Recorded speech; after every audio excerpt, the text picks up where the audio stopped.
TV सत्यमेव व्रतम। हिंगोली जिल्ह्यातील वसमत विधानसभा मतदारसंघाच्या निवडणुकीत उमेदवार श्री गुरुपादेश्वर महाराज यांच्या वाहनावर 19 नोव्हेंबर 2024 रोजी हल्ला करणाऱ्या नांदेडच्या दोघांना स्थानिक गुन्हे शाखेच्या पथकाने ताब्यात घेतले।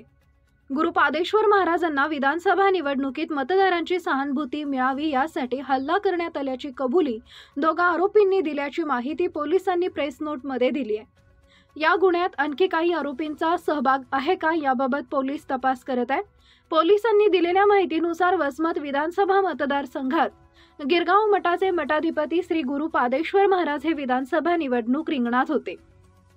निवडणुकीत प्रचारावेळी 19 नोव्हेंबर 2024 रोजी अज्ञात हल्लेखोरांनी त्यांच्या वाहनावर दगडफेक करून त्यांना जखमी केल्याप्रकरणी वसमत ग्रामीण पोलीस ठाण्यात गुन्हा दाखल करण्यात आला होता। वसमत ग्रामीण पोलिसांनी गुन्ह्याचा तपास सुरू केला। त्यानंतर हिंगोली पोलीस अधीक्षक यांनी या गुन्ह्याचा तपास स्थानिक गुन्हे शाखेकडे वर्ग केला। त्या अनुषंगाने स्थानिक गुन्हे शाखेची वेगवेगळी पथके नेमून तपास करण्यात येत होता। घटनास्थळावरील पुरावे, प्रत्यक्षदर्शी, साक्षीदार, गुप्त बातमीदार, तांत्रिक बाबींचा अभ्यास करून आरोपींचा शोध घेतला जात होता।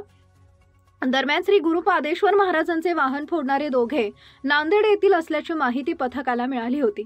त्यावरून पथकाने भुजंग माधवराव निर्दोडे, संकेत भास्करराव भोसले दोघेही राहणार शिवराई नगर मालेगाव रोड नांदेड यांना ताब्यात घेतले।